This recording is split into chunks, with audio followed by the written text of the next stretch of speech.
Our story begins inside of the Invisible Hand flagship, as the ship carried the most influential people in the entire galaxy. Chancellor Palpatine, the North Star of the Republic, strapped into a chair, being kept captive by none other than Count Dooku himself, the figurehead of the Separatists. In front of Dooku, clashing his blue blade against Dooku's red, was Anakin Skywalker. And of course the man who trained Skywalker, Obi-Wan Kenobi, trapped on the floor under a steel beam. Palpatine looked on with glee as the young Skywalker twirled his blade around faster than Dooku, slammed his blade down stronger than Dooku. Palpatine knew this day would come, the day Anakin showed his true potential and unknowingly replaced Dooku as the apprentice to the Sith. Anakin was able to trap Dooku's blade, then spin to cut through both of his wrists. The red lightsaber fell cleanly right into Anakin's open hand, and he held both of them right at Dooku's neck. And as Dooku knelt here in shock and defeat, he heard the man he trusted to have a plan for this, just telling Anakin to kill him. This is when Dooku came to the realization, far too late. The realization that his vision never mattered, his ideas never mattered, he never mattered. Dooku saw he was nothing more than another pawn, like Maul, Grievous, like Ventress, Savage. All of them were the same. Dooku wanted to speak, but no words were coming out. He didn't know what to say. Palpatine just told Anakin to do it, and the boy was about to, when suddenly, the invisible hand was rocked heavily from the battle outside. Everyone in the spire stumbled a bit, and then the entire ship began to tilt forward. Anakin's grip on the red lightsaber faltered, and it tumbled away. He made a quick move, poking his blue saber forward, stabbing Dooku right in the side. Dooku yelled in a pained anger as the ship leaned even further forward, and Dooku tumbled across the floor, slamming his head right into a hard table, then cracking against the far wall. The ship had almost tilted 90 degrees by now, and Anakin helped Palpatine get free as they carefully made their way to the exit after Anakin helped pick up Obi-Wan. The ship was beginning to stabilize, but not nearly enough. Palpatine said they must make sure Dooku is dead, and Anakin just looked down to see Dooku unconscious, bleeding from his head, without any hands, stab wound in his side. If he wasn't already dead, he would be when the ship inevitably goes down. It would take far too long to climb down and finish him. So Anakin, Palpatine, and Obi-Wan got to the elevator, and they began descending back down to the ship, right as the ship itself began to stabilize. And so, as they began running the hallways of the ship, Grievous would activate the Ray Shield trap, ordering his droids to go and capture these three. And so while Palpatine, Anakin, and Obi-Wan were escorted to Grievous, Count Dooku began to slowly wake up. His head was pounding, wrists in unimaginable pain, and his stab wound brought more excruciating pain whenever he tried to move. The stab wasn't lethal, but the pain of this and everything else was making Dooku's head spin. He was having trouble just staying awake, so now he had one simple objective: survive. Dooku clawed his way through the spire room, grabbing hold of anything he could, although it was extremely difficult without hands. He was more so just wrapping his arm around poles or tables to stop from falling to the floor. Finally, Dooku would make it to the elevator, and he punched in the exact floor to get to the escape pods, hitting the buttons with the Force. Dooku made it to the pods, and nearly fell out of the elevator walking to them. He stumbled inside of a pod, and Dooku quickly keyed in the code to launch all of them out of the ship. They all began punching out of the ship one at a time. Dooku had autopilot take over this pod, as he fell back unconscious inside of it. Back in the main ship, the Invisible Hand, General Grievous was laughing as he climbed in and prepared to get inside of an escape pod. It was time for him to abandon ship. The Jedi and the Chancellor would die in here. But then all of the pods were launched at once, and Grievous was left standing in confusion, with no escape path out of the ship. He growled in anger and confusion, then turned to go to the hangar, but the ship was heavily rocked, as Grievous could feel it being ripped in half. The droid general leapt up to the ceiling, clinging to it like a spider, but it didn't matter. The entire escape pod room went up in a huge explosion, catching Grievous in it, and Grievous was thrown out into space, limbs ripped apart, body convulsing. Anakin Skywalker had taken over the controls, and he would help guide the ship into the Coruscant atmosphere, somehow landing what was left of it on a landing track. The ship eventually came to a stop, and all of Anakin, Obi-Wan, and Palpatine were still alive. Meanwhile, among the search and rescue teams sorting through the destruction here on Coruscant, Yoda would soon be informed that the escape pods from the Invisible Hand have landed at the edge of the industrial sector, and one life form has been discovered inside of a pod. Yoda would thank the officer for this information, and something in the Force, nothing more than a feeling or a small instinct, would tell Yoda to go and investigate this pod himself. He would take a speeder out to the edge of the city, and he would find this pod that landed safely. Yoda could feel a familiar presence inside of it, and so he used a wave of the Force to remove the pod door. Yoda looked down in disappointment, finding Dooku in great pain. He looked at Yoda with regretful eyes, as if he were finally seeing the true nature of the dark side. Not the powerful, strong side of it, but the destructive, painful part of it all. Dooku saw how foolish he was to ever believe the Sith wanted the same goal as him, and he just asked Yoda to please help him. Yoda saw the missing hands, the bleeding head wound, the stab wound in his side, and he told Dooku he will help. Despite everything, all of the suffering and the death that Dooku caused, he was now just a man asking for the help of the Jedi. Yoda would help Dooku into his speeder, and they would fly to the Jedi Temple, entering through the back entrance, as Yoda contacted Mace Windu, telling him to meet him there with Jedi that he trusts. Yoda landed the speeder, finding Mace, Kit Fisto, and Saesee Tiin waiting here. They were beyond shocked to find Dooku with Yoda, and Yoda ordered them to get Dooku to the medical facility. Windu would oblige, and Dooku would soon be placed inside of a Bacta tank with enough Jedi guarding him to ensure there could be no escape. Yoda decided that Dooku's capture would be a secret after he and Windu discovered that Palpatine thought Dooku has died. This was a decision made by Windu and Yoda because both of them thought that Darth Sidious could be in Palpatine's inner circle. If they tell Palpatine that Dooku is alive, then Sidious could try and assassinate him so he doesn't talk. Dooku would be left to heal in the Bacta tank, and around Coruscant, things continued to move forward regarding the end of the war. Grievous's parts were discovered among the space debris from the Invisible Hand. It was thought that both him and Dooku were dead, and so there was immense pressure on Chancellor Palpatine to end this war as soon as possible. Palpatine was not ready though. Anakin didn't go through with killing Dooku. He still needed to be pushed further down the dark path before plans to eliminate the Jedi could officially go into place. So Palpatine began working to prolong this war, contacting Gunray and the other separatists as Darth Sidious, and telling them to pour more reinforcements into battles, make the Republic feel their strength in numbers. But as Palpatine was plotting how to drag this war on for a few more days and bring Anakin to his side, the Jedi were preoccupied. Dooku would soon be removed from the Bacta tank and be placed inside of a Jedi Temple cell. Still without hands, but the stab and the head wounds were fine now. Yoda would soon step into the cell, and he would be alone with Dooku. Dooku, his former apprentice, was stripped of all nobility, his pride and his elegant composure that he once wore like armor was fading away. Inside of this energy field, Dooku was hunched on the floor, severed wrists wrapped in linen, cloak discarded, silver hair all disheveled. The years of deception, power, and betrayal had weathered him.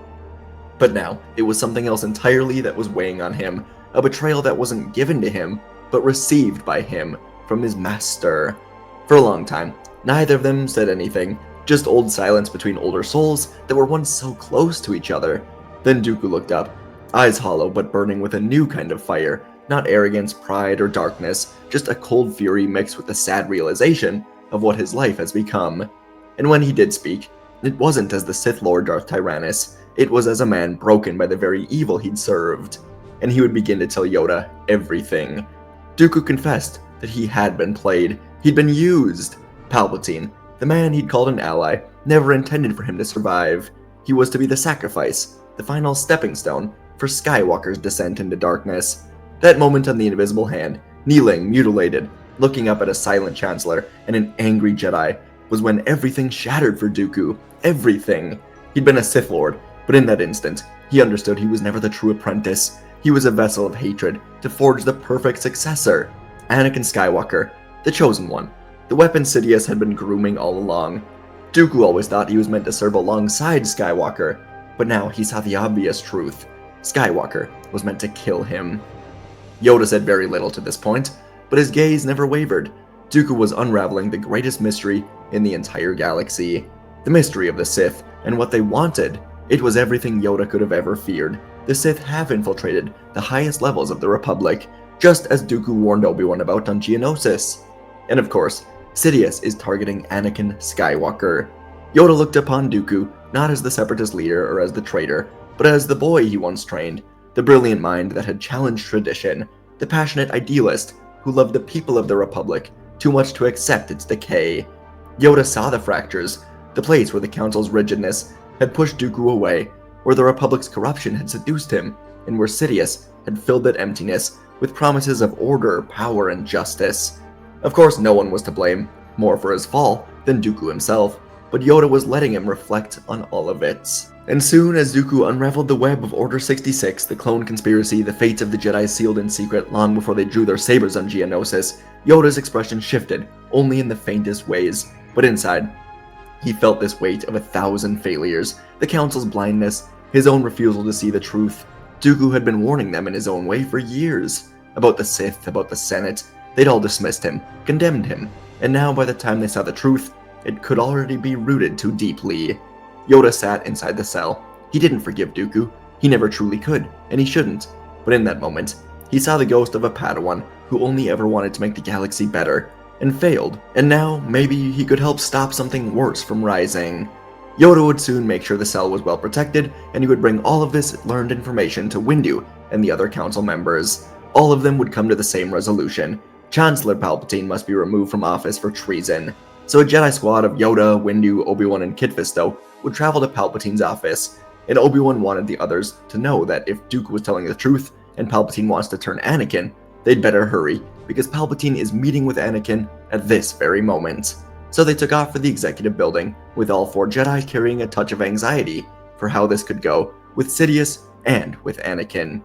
Inside of his office, Chancellor Palpatine was walking with Anakin through the hallways, as the two of them were talking about the war. Just moments ago, Palpatine promoted Anakin to be his personal representative on the Jedi Council. Anakin was beyond grateful. He was going to not only be a Jedi Master, but a Council Master. This was something he'd only dreamt about for so long, and Anakin felt like this honor was truly earned after his heroics in war. But as they walked the red hallway, the doors behind them slid open, as Yoda, Windu, Obi-Wan, and Kit Fisto stepped in, lightsaber hilts in hand. Palpatine calmly said it was nice to see them, and he has updated reports on the Outer Rim battles. But Anakin sensed something more going on here. Windu tensely asked Anakin to step away from the Chancellor, away from Darth Sidious. Anakin didn't understand, but then the Jedi all ignited their lightsabers in unison. Yoda told Palpatine he finally has messed up. Dooku was left alive, and he revealed everything. Yoda said their entire conversation was recorded, and the time of the Sith comes to an end today. Anakin just shook his head. He couldn't believe this. There was no way Dooku could have survived with where they left him.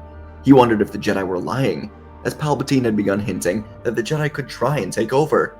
But now Obi-Wan spoke, urging Anakin once more to step away from Palpatine. Think of what she would want. These words really connected with Anakin.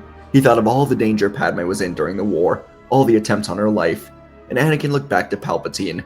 Now, he barely recognized him. Palpatine's face had twisted into something dark, and suddenly, he pulled a lightsaber out of his sleeve before a joyless smile twisted onto his lips. Sidious ignited the blade, and he spun at the Jedi. Sidious's first strike was a flurry of hate and precision, spinning faster than the eye of any normal being could track. Mace Windu met the charge first, with a pod feeding off Sidious's darkness, channeling it through his own blade. Fisto quickly weaved in beside him with his own graceful attacks of his saber, striking at Sidious's exposed sides.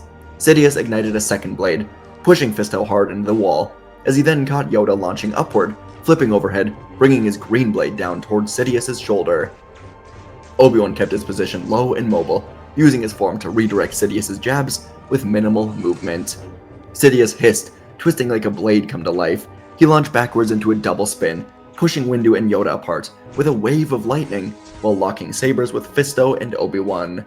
The Jedi felt a chill, as Sidious laughed in this moment. He shoved them off balance with a sudden surge in the Force, sending Obi-Wan crashing into a support column. The fight continued, with panels shattered, lights flickering, glass raining down, as Sidious tore the floor apart with a spiraling burst of energy to divide the Jedi. The duel turned into a four-front war, Sidious slipping between them as quick as he could. Fisto lunged back in with two-handed strikes, flipping over Sidious, slashing low, but Sidious anticipated it. With a twist of his wrist, he locked Fisto's saber, stepped inward, and drove the hilt into his chest. Fisto felt his breath escape him, as the other red blade stabbed through his heart. He fell, his body tumbling to the floor, and Windu surged back in with fury, hammering Sidious with powerful overhead blows, each one shaking the ground. forcing Sidious to retreat across the destroyed office space. Yoda rejoined, flipping off a crumbling desk to attack from above. Together with Windu, they pressed Sidious through a hallway of broken statues and archives. Sidious snarled, summoning a violent wind that shattered the walls, scattering these statues, flinging Yoda down a side corridor. He turned, facing Obi-Wan again. Staggering to his feet, bleeding from his temple, Kenobi tried holding the line, but Sidious used the broken architecture against him, ripping a marble slab from the floor, hurling it right at Obi-Wan's chest. The Jedi Master fell to the ground, coughing blood as he rolled out of the fray, as the marble stabbed into him. Then, from the smoke in the ruin, Anakin finally arrived, after being entranced and confused by everything. His blue saber finally flashed to life, as he rushed in to protect his fallen master. Sidious smiled, recognizing the opportunity to push Anakin into the darkness by killing these Jedi. He would show Anakin the power of the Sith, and he would promise to keep Padme safe, only if he joins him. But Anakin met Sidious head-on, with a fierce barrage of strikes, each one strong enough to dent the steel holding this office together. Sidious countered with a faster tempo, meant to keep Anakin guessing. Yoda returned once more, leaping from a broken pillar, small fray moving faster than Sidious could track. Sidious now fought two whirling Jedi, Yoda striking low and rapid, Anakin hammering high from his brute force, Windu reappearing behind them, bloodied but unrelenting, Purple Blade hissing through the air in a new series of strikes. Forced into retreat, Sidious blasted outward with a wave of blue lightning that cracked the floor and sent Anakin sliding, but Windu absorbed it with his blade, walking forward through the storm. Sidious jumped through the shattered window and onto a small balcony outside just below the office window, robes fluttering in the howling Coruscant wind. The Jedi followed closely behind, and on the edge of the galaxy's political heart, the final duel would unfold as Sidious spun with renewed rage, unleashing new attacks on all three opponents, aiming to separate them once more. But they adapted. Yoda stayed close to Sidious, cutting off his movement. Windu rotated wide, keeping Sidious on the defensive, and Anakin, full of the need to protect his friends and his wife, drove forward and forced Sidious into a desperate leap across the balcony. Anakin leapt after him. Blades clashed midair, as Anakin pushed Sidious backwards, right into Windu's waiting strike. Sidious barely blocked it, only for Yoda to spring into his blind spot and slice right into the Sith. Screaming, Sidious lashed out with Force lightning in all directions, but this time, it would not be enough. Windu disarmed him with a strike to the wrist, and Anakin caught the Sith weapon in midair. Together, the three of them advanced, and with a final strike, it would be ended together. Sidious collapsed to the balcony, dying on the hard floor, and all three Jedi were breathing heavily, as Anakin rushed back inside to find Obi-Wan. The piece of marble had pierced his side, and Obi-Wan was able to smile, crack a joke that he just needed a minute. Anakin was, for once, the most serious one, and he would call a clone medical team to the office immediately. Obi-Wan would end up surviving, and the real trouble came with the clones and other security, as they entered the broken office to find one dead Jedi, one injured, and the three survivors, along with the Chancellor killed by a lightsaber. It would be an extremely tense handful of hours until the Jedi were in Senate to explain what happened with a recording from Dooku himself. The entire galaxy would hear Dooku unravel the truth, as he saw that an empire under Palpatine would have been far worse for the galaxy than a rebuilding republic. Dooku saw that his vision was never going to happen. The Republic could not be saved by darkness, and he was somewhat satisfied that he could finally contribute to the Republic, seeing just how broken and corrupt they truly were. In the days following Sidious's death, the Senate voted unanimously to restore emergency powers back to Senate control. Many senators saw how foolish they were, and some were forced to step down amid protests by their systems, claiming that the senators were too corrupt to continue. Many new faces would soon fill the Senate, and it was change that was necessary. On Mandalore, Ahsoka confronted and ultimately captured Maul. The former Sith was placed in a high-security facility, under Jedi supervision, sealed away from the galaxy he'd helped to ruin. With Sidious gone, and the Separatists fractured, the war came to a final halt. Without Dooku or Grievous to lead them, and with battle droids rapidly shutting down, the Separatist Council had to surrender. The bloodshed ended with the unraveling of a lie so massive, it held the galaxy together. Padme gave birth on Naboo, healthy and safe. There were no visions, no nightmares, just love and quiet joy, as Anakin soon held his children for the first time. He remained within the Jedi Order, but on different terms. His bond with Padme accepted, in the wake of the Order's shift toward humility and reform. He was a Jedi Master who walked the line between light and dark, and came back stronger. The clone troopers, whose lives had been built for war, had uncertain futures. The Jedi fought to ensure their rights as citizens. Many were offered land on worlds, educational opportunities, and a chance to build back on a war-torn world if they wanted to. Some stayed in service as peacekeepers, others simply sought quiet lives. The bond between Jedi and clones would always live on. Dooku would remain imprisoned in the deepest levels of the Jedi Temple. Stripped of his titles and the power he had so long wielded, he spent his final days in quiet isolation. Though many in the Republic called for his execution, the Jedi chose a different path. In the end, he was sentenced to life in confinement, and Dooku would accept this. Across the galaxy, reconstruction efforts were fully underway, with unprecedented collaboration between core and mid and outer rim systems. The Jedi too began to change. Under the guidance of masters like Yoda, Windu, Kenobi, and Skywalker, the Order opened itself to new paths, with compassion and connection above tradition for now, and this was the path that helped to secure peace for many years to come. And folks, this is our story for today. It's an interesting concept, Dooku surviving, because obviously in the movie he gets his head cut off, and it's hard to survive that one. So, I had to find a way to adjust that, and ultimately it just, I think for me, took tilting the ship, like we saw in Revenge of the Sith, just a little earlier. So yeah, that was fun. It was a fun story. Dooku's always fun, and this one was more less action-y for Dooku, not a word, but, he was less involved and more so just like as a realization guy, because after, Sidious orders his death, and if he survives that, probably not going to be too happy, so that was the main takeaway or main goal of this one, so yeah. Appreciate you guys listening. Let me know what you want to see next. Giveaway winners will be announced in my next video, so thanks for doing that. If you want to enter, it's in my previous video in the pinned comment. Thanks for watching, and I'll see you in the next video.